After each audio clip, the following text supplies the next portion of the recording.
अमेरिकी राष्ट्रपति Joe Biden ने अगले राष्ट्रपति चुनाव की रेस से हटने का ऐलान कर दिया है। बाइडेन ने इसकी घोषणा करते हुए कहा है कि मेरा पीछे हटना देश के हित में है।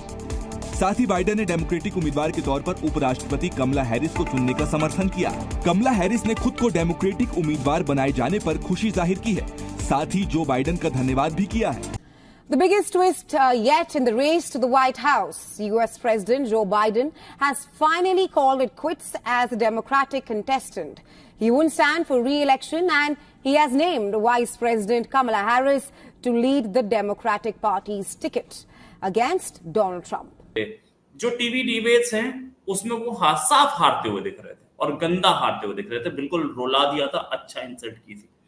टीवी डिबेट्स से के सामने फेस करने से ही मना कर रहे थे और आप फेस नहीं करेंगे टीवी डिबेट को तो आपके लिए ये इमेज जाएगी कि ये आदमी क्या हमारे कंट्री को चलाएगा इतने साल। आखिरकार अमेरिका वो कंट्री है। औरत जो है वो मर्द के शाना बशाना तो चल सकती है मगर उसको अपनी लिमिट्स में रहते हुए चल सकती है। जैसे कि मिसाल लिमिट्स भी और इक्वालिटी भी दोनों चीजें एक साथ हैं। अगर मर्द जो है वो कंट्री का प्राइम मिनिस्टर या प्रेसिडेंट बन सकता है तो औरत शुड भी औरत शुड भी बट इन द लिमिट्स। मैं लाखों के मजमे में मैं अकेला पाकिस्तानी, ये तो डॉक्टर साहब इसकी क्या वजह है? रिपब्लिकन आप अकेले रिपब्लिकन हैं या कि पाकिस्तानी रिपब्लिकन को सपोर्ट नहीं करते? रिपब्लिकन की बात नहीं है, पीटीआई सर चढ़ के बोल रही, होश ही नहीं बच्चों, लोगों को होश ही नहीं। जून के अंत में राष्ट्रपति बाइडेन ने पूर्व राष्ट्रपति और रिपब्लिकन पार्टी के उम्मीदवार डोनाल्ड ट्रंप के सामने बहस में निराशाजनक प्रदर्शन किया था, जिसके बाद से डेमोक्रेट नेता बाइडेन पर उम्मीदवारी वापस लेने का दबाव बना रहे थे। राष्ट्रपति जो बाइडेन के इस तरह से मैदान से हट जाने से अब अमेरिका में राष्ट्रपति चुनाव और दिलचस्प हो गया है। जय हिंद दोस्तों, आपको जान के बहुत खुशी होगी कि यूएस प्रेसिडेंट पद के दावेदार में एक नाम भारतीय ओरिजिन कमला हैरिस का भी जुड़ गया। हालांकि इससे पहले भी वो यूएसए की वाइस प्रेसिडेंट रह चुकी हैं और अभी भी हैं, लेकिन अब वो राष्ट्रपति पद की दावेदार है क्योंकि जो करंट राष्ट्रपति हैं जो बाइडेन साहब, उन्होंने कहा कि मैं नहीं लड़ूंगा, मेरी पार्टी की तरफ से अब राष्ट्रपति पद की दावेदार कमला हैरिस है। हालांकि उपराष्ट्रपति रहने के बाद भी उनका हिंदू धर्म से काफ़ी लगाव रहा है। वो दीपावली होली सेलिब्रेट करती हुई ओपनली नज़र आ जाती हैं। लेकिन ये भी मैं आपको बताता चलूं कि भारत को लेके उतना ज़्यादा जितनी उम्मीदें थी भारत को जब वो उपराष्ट्रपति बनी, उतना ज़्यादा उन्होंने भारत को डिलीवर नहीं किया। हालांकि वो इस बात पे ज़रूर ध्यान देती हैं कि भारत के ज़्यादा से ज़्यादा लोगों को वीज़ा मिले और ये सब, लेकिन इतना फेवरेटिज्म भारत की तरफ उनका नहीं रहा। लेकिन हाँ, हिंदू धर्म से काफ़ी लगाव रहा है उनका। समय समय पे वो हिंदू त्योहारों को मनाती हुई भी नज़र आती, चाहे वो नवरात्रे हो और भी होली, दीपावली, रक्षाबंधन और भी सब। तो पाकिस्तानी इस पे जल गए कि यार कमला हैरिस कैसे आ गई राष्ट्रपति पद के दावेदार में, ठीक है। और अगली बार, इस बार तो विवेक रामास्वामी ने शायद अपना नाम पीछे खींच लिया, ट्रंप को आगे कर दिया। अगली बार एक और भारतीय विवेक रामास्वामी भी आपको दिखेंगे। तो पाकिस्तानियों के तो जल के हटने वाली है। यूएस की 250-300 साल की हिस्ट्री में आज तक कोई भी वुमेन प्रेसिडेंट नहीं बन सकी। पहले लिस्ट में रेस में तो आए हैं लेकिन प्रेसिडेंट नहीं बन सके। अभी भी इंडियन ओरिजिन यूएस प्रेसिडेंट की रेस में आ चुकी हैं। पाकिस्तान की पब्लिक से बात करूंगा, वो यूएस जो कि वुमेन राइट का अलमबरदार ठेकेदार बनता है, क्या वो किसी वुमेन को प्रेसिडेंट बनाएगा या नहीं बनाएगा? इसके अलावा इंडियन ओरिजिन क्या प्रेसिडेंट बन पाएंगे या नहीं पाएंगे? 300 साल की जो हिस्ट्री है यूएस की, आज तक कोई वुमेन प्रेसिडेंट नहीं बन पाया। अब ये इंडियन ओरिजिन बन पाएंगी या नहीं? यार पता क्या होता है, अच्छा I don't believe in that. जो आप यूएस यूके में जाते हैं ना, हम लोग देसी चाहे इंडियन और पाकिस्तान, हम लोगों की एसोसिएशन हो जाती है कि हमारे जी पाकिस्तान में पैदा हुआ है, इंडिया में पैदा हुआ है तो हमारे बन के, तो भाई वो लेकिन नेशनलिटी उनकी है तो उन्हीं की खाएंगी। अब बात कीजिए वुमेन पावर, प्राउड तो फील होता है ना। अगर लेट्स सपोज पाकिस्तानी कोई होता तो हम फखर से कहते हैं कि भाई इस तरीके से सॉफ्ट कॉर्नर भी होता है। फिर इसके अलावा अगर लेट्स सपोज पाकिस्तानी कोई यूएस का प्रेसिडेंट बन जाता है लेट्स सपोज, तो हम थोड़ा बहुत रिलेशन तो बेहतर होंगे। यार ये ऐसा हम सोचते हैं, ठीक है, जो आपकी फॉरेन पॉलिसी थी वो और सोचती है। अब जैसे बाराक ओबामा ने थे, हम बड़े खुश हुए थे कि मुसलमान ओरिजिन से है, ब्लैक है तो होगा, लेकिन जो यूएसए की अपनी पॉलिसी होती है। अभी जो प्रेसिडेंट बनने की लिस्ट में जिनके नाम आ रहे हैं उनमें एक इंडियन ओरिजिन है, वुमेन है कि शायद वो मतलब प्रेसिडेंट बन सकती है अमेरिका की। क्या कहना चाहेंगे आप इस हवाले से? बेसिकली जिस हवाले से आप गुफ्तगू करना चाह रहे हैं, तो हमारा जो है वो एक इस्लामिक मुल्क है और मैंने डिग्री भी इस्लाम के ही हवाले से ली है।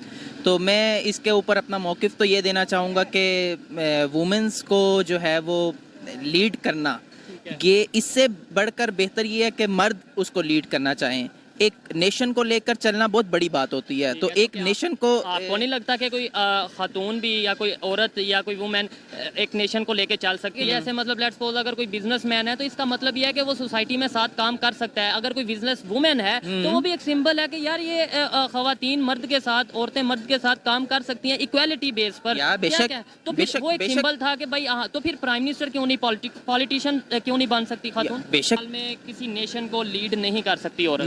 मेरे ख्याल में कि वो लीड कर सकती है, मगर इस्लाम की हदूद में रहते हुए। सकता है तो खातून भी बन सकती है, इक्वालिटी है, वोट लेके आना है। मगर ये इक्वालिटी नहीं है, ये इक्वालिटी इस तरह से नहीं है, क्योंकि ये इक्वालिटी इस तरह से नहीं है क्योंकि औरत जो है वो मर्द के शाना बशाना तो चल सकती है, मगर उसको अपनी लिमिट्स में रहते हुए चल सकती है। जैसे कि मिसाल इक्वालिटी भी दोनों चीजें एक साथ। ओके, लिमिट्स और इक्वालिटी का मतलब क्या है? इक्वालिटी ये है कि मर्द अगर तालीम हासिल करता है तो औरत शुड बी एजुकेटेड, या but in the limits. Okay, अगर मर्द किसी को टीच कर सकता है, औरत should be a teacher, but in the limits. लेकिन अगर मर्द जो है वो कंट्री का प्राइम मिनिस्टर या प्रेसिडेंट बन सकता है तो औरत शुड भी, औरत should be, but in the limits. How she can lead a nation, she can teach a nation in women's, या शी कैन टीच। बांग्लादेश की जो इस टाइम प्राइम मिनिस्टर है और बड़ी कामयाब प्राइम मिनिस्टर वहाँ पर गिनी जाती हैं, समझी जाती हैं, वो एक वुमेन है, मतलब वो भी तो है। और इस्लामिक कंट्री, आपने बोला कि हम न्यूजीलैंड से कैसे कंपेयर कर सकते हैं, बांग्लादेश से तो कर सकते हैं, जो कि है भी हमारा भाई था, आज भी, मतलब क्या कहते हैं, इसका जवाब तो बांग्लादेशी भाई देंगे हमारे। नहीं, आप ओपिनियन तो दे सकते हैं ना। देखें अभी मैंने तो अपना ओपिनियन दे दिया ना इस वक्त मैंने मुल्क के पाकिस्तान को make changes in the constitution. दो ही मतलब टर्म मिलते हैं और इसीलिए दिए जाते हैं दो टर्म्स कि अमेरिकन ये पसंद नहीं करते कि हमारा कोई भी प्रेसिडेंट ज्यादा लंबा रूल करे और उतना लंबा रूल करने के बाद उसकी हालत वो हो जाए कि वो कंट्री रूल करने लायक ना हो। यहां सामने दिख रहा था, हमारे सामने अब सिचुएशन ये है कि जो बाइडेन पुल आउट कर चुके हैं, डोनाल्ड ट्रंप के ऊपर गोली चल चुकी है।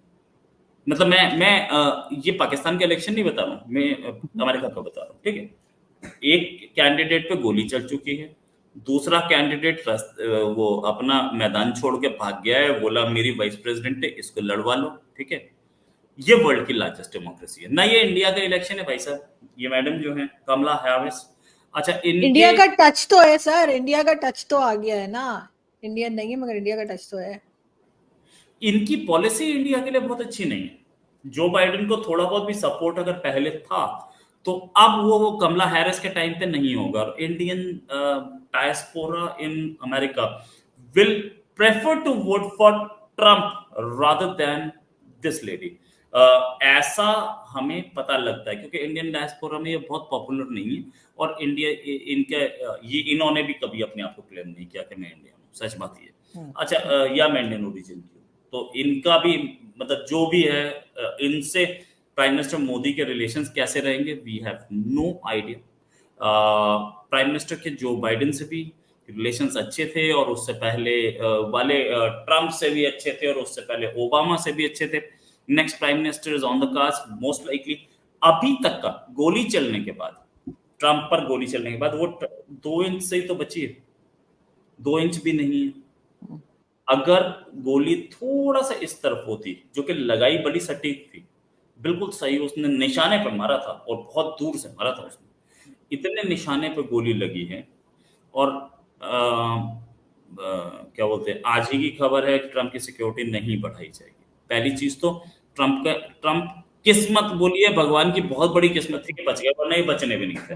दूसरी चीज कि वहां अभी बहुत सारे सवाल उठ रहे हैं उनकी इंटेलिजेंस एजेंसीज पे कि इंटेलिजेंस एजेंसीज क्या कर रही थी और वो सीक्रेट सर्विस क्या कर रही थी जब वो गोली चला रहा था।